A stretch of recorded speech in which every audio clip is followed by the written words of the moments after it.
সম্মানিত দর্শক মণ্ডলী, আসসালামু আলাইকুম। কৃষি কথা চ্যানেলে আপনাদেরকে স্বাগতম। তো দর্শক, আপনাদের সামনে আরও একটি নতুন ভিডিও নিয়ে হাজির হয়েছি। আজকের ভিডিওতে আমি একটি রোগ সম্পর্কে আলোচনা করব, যা বর্তমান সময়ে খুবই গুরুত্বপূর্ণ এবং আমাদের দেশে ব্যাপক হারে ছড়িয়ে পড়েছে। তো দর্শক, আমি যে রোগটি নিয়ে আলোচনা করব তার নাম হচ্ছে এফএমটি, খুরে রোগ। এই রোগের লক্ষণ এবং চিকিৎসা নিয়ে আলোচনা করব। এই রোগের লক্ষণ হচ্ছে, প্রথমেই আপনার অ্যানিমেল যদি এই রোগে আক্রান্ত হয় তাহলে তার শরীরে 104 থেকে 106 ডিগ্রি তাপমাত্রা থাকবে। প্রাণীর মুখ দিয়ে লালা ঝরবে এবং সেখানে ফেনা তৈরি হবে, সেটা সাদা রঙের ফেনা হবে। প্রাণী খাওয়া দাওয়া ছেড়ে দিবে, খুঁড়িয়ে খুঁড়িয়ে হাঁটবে এবং পুড়ে যাওয়া ফোসকার মতো মুখে এবং পায়ে খুরের ফাঁকে ফোসকা পড়বে। সে ফোসকা গলে গিয়ে সেখানে ক্ষত সৃষ্টি হবে এবং সেখানে মাছি বসলে ডিম দিয়ে পোকা তৈরি হতে পারে। পোকা তৈরি হলে পায়ে খুরের ভিতর থেকে রক্ত বেরিয়ে আসবে এবং প্রাণী খুঁড়িয়ে খুঁড়িয়ে হাঁটবে। প্রাণী খাওয়া দাওয়া ছেড়ে দিবে, নিস্তেজ হয়ে যাবে। এই লক্ষণগুলো যদি আপনি আপনার অ্যানিমেলে দেখতে পান তাহলে বুঝবেন আপনার অ্যানিমেলটি খুরে রোগে আক্রান্ত হয়েছে, যা বর্তমান সময়ে আমাদের দেশে ব্যাপক হারে ছড়িয়ে পড়েছে এই রোগ। তো দর্শক, এই রোগ ছোঁয়াচে একটি রোগ, এটি ভাইরাসজনিত রোগ। এটি ছড়িয়ে পড়ার মাধ্যম হচ্ছে মানুষের মাধ্যমে ছড়িয়ে পড়তে পারে, বাতাসের মাধ্যমে প্রায় 100 মাইল পর্যন্ত ছড়িয়ে পড়তে পারে, খাবার আসবাবপত্রের মাধ্যমে ছড়িয়ে পড়তে পারে এবং খাবারের মাধ্যমে এই রোগ ছড়িয়ে পড়ে। এটি একটি অত্যন্ত ছোঁয়াচে রোগ।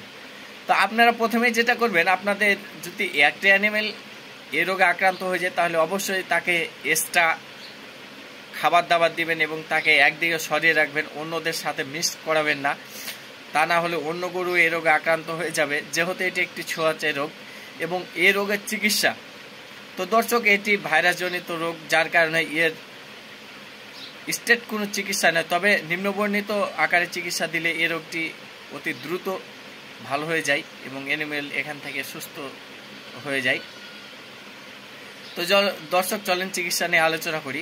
এই রোগের চিকিৎসা প্রথমেই সালফোনামাইড গ্রুপের যে কোনো একটি ইঞ্জেকশান, যেমন ডায়াডিনভেট, ডিমিভেট স্কোয়ার, 100 থেকে 200 কেজি ওজনের জন্য 50 থেকে 60 ml সিরাই বা মাংসে, এবং এরপর থেকে অর্ধেক ওষুধ 2 থেকে 4 দিন দিবেন, অথবা ট্যাবলেট দিবেন সালফাডিনভেট, একমি কোম্পানির, সালফা3, রেনেটা কোম্পানির। মাঝারি গরুর জন্য একটি করে ব্রস দিনে 2 বার 5 থেকে 7 দিন দিবেন।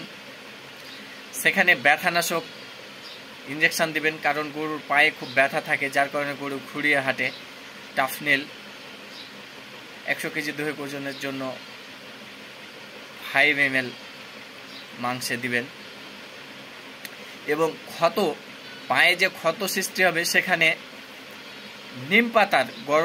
নিম পাতা কুসুম গরম পানির সাথে মিক্সড করে কষটা করে, ওই কষটা দিয়ে আপনি আপনার গরুর খুরটা ভালো করে ধুয়ে দিবেন এবং সেখানে ভালো পরিষ্কার একটি ন্যাকড়া দিয়ে মুছে দিবেন।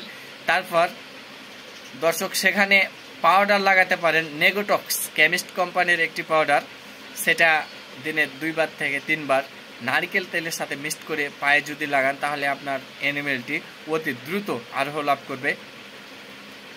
এবং যেগুলো দুধবর্তী গাভী এবং মোটা তাজাকরণ করছিলেন, মোটা তাজাকরণের যেগুলো গাভী বা এরো গরু, সেগুলোর জন্য পেনিসিলিন গ্রুপের ওষুধ বাইপেনভেট 40 লাখ, প্রোনাপেনভেট 40 লাখ ইঞ্জেকশনগুলো দিনে একবার 5 থেকে 7 দিন প্রতি 100 থেকে 150 কেজি দৈহিক ওজনের জন্য 8 থেকে 10 ml মাংসে দিলে অতি দ্রুত আপনার গরু সুস্থ হবে।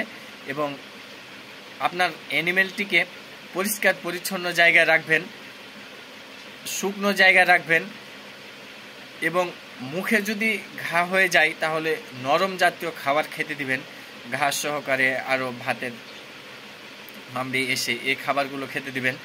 তাহলে দেখবেন আপনার অ্যানিমেলটি অতি তাড়াতাড়ি সুস্থ হয়ে উঠেছে। এবং পায়ে আপনি আরও একটা জিনিস দিয়ে ধুয়ে দিলে তা অতি তাড়াতাড়ি সুস্থ হয়, সেটা হচ্ছে পটাশিয়াম পারম্যাঙ্গানেট। এই অ্যান্টিসেপটিকটি দিয়ে যদি আপনি আপনার অ্যানিমেলের খুরের খুরটা ভালোভাবে ধুয়ে সেটা মুছে দেন, তাহলে আপনার অ্যানিমেলটি অতি দ্রুত আরোগ্য লাভ করবে।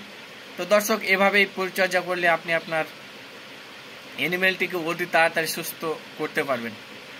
তো দর্শক, আজকে এ পর্যন্তই। আপনারা যারা আমার ভিডিওটি দেখছেন তারা অবশ্যই আমার চ্যানেলটি সাবস্ক্রাইব করে দিবেন। ভালো থাকবেন। আসসালামু আলাইকুম।